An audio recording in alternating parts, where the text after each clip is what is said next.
सरकार कांग्रेस पार्टी की जब बनी और ठाकुर सुखविंदर सिंह सुक्खू जी मुख्यमंत्री बने, उसके 4-5 दिनों के अंदर ही एक बड़ी समस्या सामने आई, जिसमें अदानी ग्रुप के जो कारखाने थे सीमेंट के हिमाचल प्रदेश में, उन्होंने दोनों में अपना प्रोडक्शन बंद कर दिया।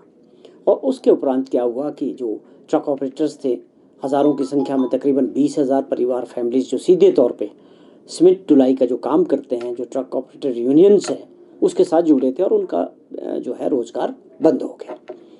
और ये डेडलॉक बहुत लंबा चला और विवाद बेसिकली ये सीमेंट कारखाने वालों के बीच और जो सीमेंट ढुलाई करने वाले जो ट्रक ऑपरेटर्स थे उनके बीच का था। लेकिन माननीय मुख्यमंत्री जी उस दिन दिल्ली में थे, रात को 11 बजे उन्होंने इस बात के लिए इंटरवेन किया। जैसे ही उनके जहन में ये बात आई, उन्होंने डिप्टी कमिश्नर्स की बिलासपुर और सोलन की उसी दिन ड्यूटी लगाई कि आप दोनों से बात करें और इस मसले पे सुलझाने का प्रयास शुरू करें। और चीफ सेक्रेटरी साहब को बोला आप इसमें निगरानी रखें, ये मसला जो है जल्दी से जल्दी सुलझना चाहिए। लेकिन काफ़ी लंबा चला क्योंकि विवाद दो लोगों के बीच का था। सरकार का काम मध्यस्थता का था, उसके लिए मुख्यमंत्री बिल्कुल वचनबद्ध थे। उन्होंने बड़ा प्रयास किया और अपनी पूरी टीम लगाई। उसके बाद सेक्रेटरी इंडस्ट्री की अध्यक्षता में कमेटी बनी, कई दौर की बातचीत हुई, लेकिन आगे नहीं बढ़ पाई। और माननीय मुख्यमंत्री जी डेली इसकी जो है उनका इंटरवेंशन बना रहा, उनकी निगरानी इस पर निरंतर थी। और इन बिटवीन उन्होंने 2-3 बार खुद भी मीटिंग्स ली, ट्रक ऑपरेटर्स यूनियंस के जो लोग थे उनके साथ भी मीटिंग की और अदानी ग्रुप के जो सीईओ थे, मालिक से भी। और उनकी मध्यस्थता की वजह से आज 65 दिन के बाद ये जो विवाद था अदानी ग्रुप के बीच, सीमेंट फैक्ट्रीज के और ट्रक ऑपरेटर्स के बीच, आज सुलझ गया। माननीय मुख्यमंत्री जी ने जो बात कही, जो रेट तय किया, उसको दोनों पार्टियों ने उसका सम्मान किया।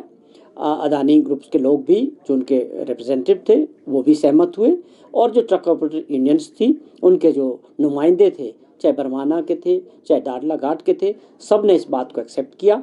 आज ये विवाद 65 दिनों के बाद सुलझा, जिसमें 10 रुपये 30 पैसे जो रेट तय हुआ है, जो सिंगल एक्सल जो ट्रक होते हैं और जो मल्टी एक्सल्स है उनके लिए 9 रुपये 30 पैसे जो है ये रेट तय किया और इस पे ऊपर दोनों पार्टियां सहमति जताई। तो ये माननीय मुख्यमंत्री जी के इंटरवेंशन से, सोच से, और उन्होंने जिस प्रकार इसमें पूरा प्रयास किया, उनके द्वारा जो टीम बनाई गई थी ऑफिसर्स की, उनके प्रयासों से और इस सब के सहयोग से ये जो आज पॉसिबल हो पाया। 65 दिनों के बाद एक बहुत बड़ा डेडलॉक टूटा, जिसकी वजह से हज़ारों परिवारों की जो इससे सीधे तौर पे ढुलान से जुड़े थे, ट्रक ऑपरेटर्स हैं, उनके साथ जो और व्यवसायी थे, चाहे उनके ट्रक चलाने वाले लोग, ड्राइवर्स हैं, कंडक्टर्स हैं, या रोड साइड पे ढाबा चलाने वाले हैं, पेट्रोल पंप्स वाले लोग हैं, कोई टायर पंचर वाले लोग हैं, एक बहुत बड़ी ये अर्थव्यवस्था जो है सीमेंट फैक्ट्रीज की वजह से उस एरिया में है। तो बहुत बड़ा नुकसान था, सरकार को भी नुकसान हो रहा था रेवेन्यू का। तो आज ये सारी बातें बड़े अच्छे माहौल में बैठ के मुख्यमंत्री जी ने जो फैसला किया, उन सभी लोगों ने इसका सम्मान किया। मैं इस बात के लिए माननीय मुख्यमंत्री जी को बधाई देता हूं कि उन्होंने इस मसले को अपने विवेक से और अच्छे ढंग से सुलझाया। और साथ ही उन दोनों पार्टीज को भी हम धन्यवाद करते हैं जिन्होंने मुख्यमंत्री जी की बात का मान और सम्मान रखा। और इसके अलावा कई इसमें इतने दिनों तक राजनीतिक दृष्टि से भी लोगों ने इसको देखा, विपक्ष ने इसको राजनीतिक मुद्दा बनाने का भी प्रयास किया, लेकिन ये इसलिए नहीं बन पाया कि मुख्यमंत्री जी पहले दिन से, हमारी सरकार इसको लेके बहुत अलर्ट थी और एक बड़ा सिंसियर एफर्ट इस पे बातचीत के ज़रिए चल रहा था। तो आज मैं समझता हूँ कि एक अच्छा दिन रहा कि ये एक बहुत लंबा जो खींच गया था ये मामला, सीमेंट विवाद जिसको आप कहते हैं, तो आज इसका अंत हुआ। कल से सीमेंट फैक्ट्रीज वालों ने, अदानी ग्रुप ने ये बात कही है कि हमारे कारखाने अपना काम शुरू करेंगे और उसी तरह से ट्रक ऑपरेटर्स ने भी कहा कि हमारे ट्रक चलने शुरू हो जाएंगे। और एक बहुत बड़ी बात क्या थी कि 65 दिनों तक आंदोलन चला, शांतिपूर्वक रहा, कोई बड़ा दुर्घटना नहीं हुई, कोई बड़ा एजिटेशन नहीं हुआ, तोड़फोड़ नहीं हुई। तो ये सारी बातें तभी पॉसिबल हो पाई जब सरकार पूरी तरह से ईमानदारी के साथ इसकी मध्यस्थता कर रही थी। स्वाभाविक तौर पे सरकार बनते ही 5 दिन के अंदर एक इतना बड़ा संकट सरकार के सामने आ गया कि हज़ारों लोगों के जो रोज़गार थे वो छिन गए और सीमेंट फैक्ट्रीज के 2 बड़े कारखाने हिमाचल प्रदेश जैसे छोटे राज्यों में अपना प्रोडक्शन बंद कर दे और सरकार को अभी अपने काम को समझने में और लगने में तकरीबन 3-4 महीने का समय लगता है।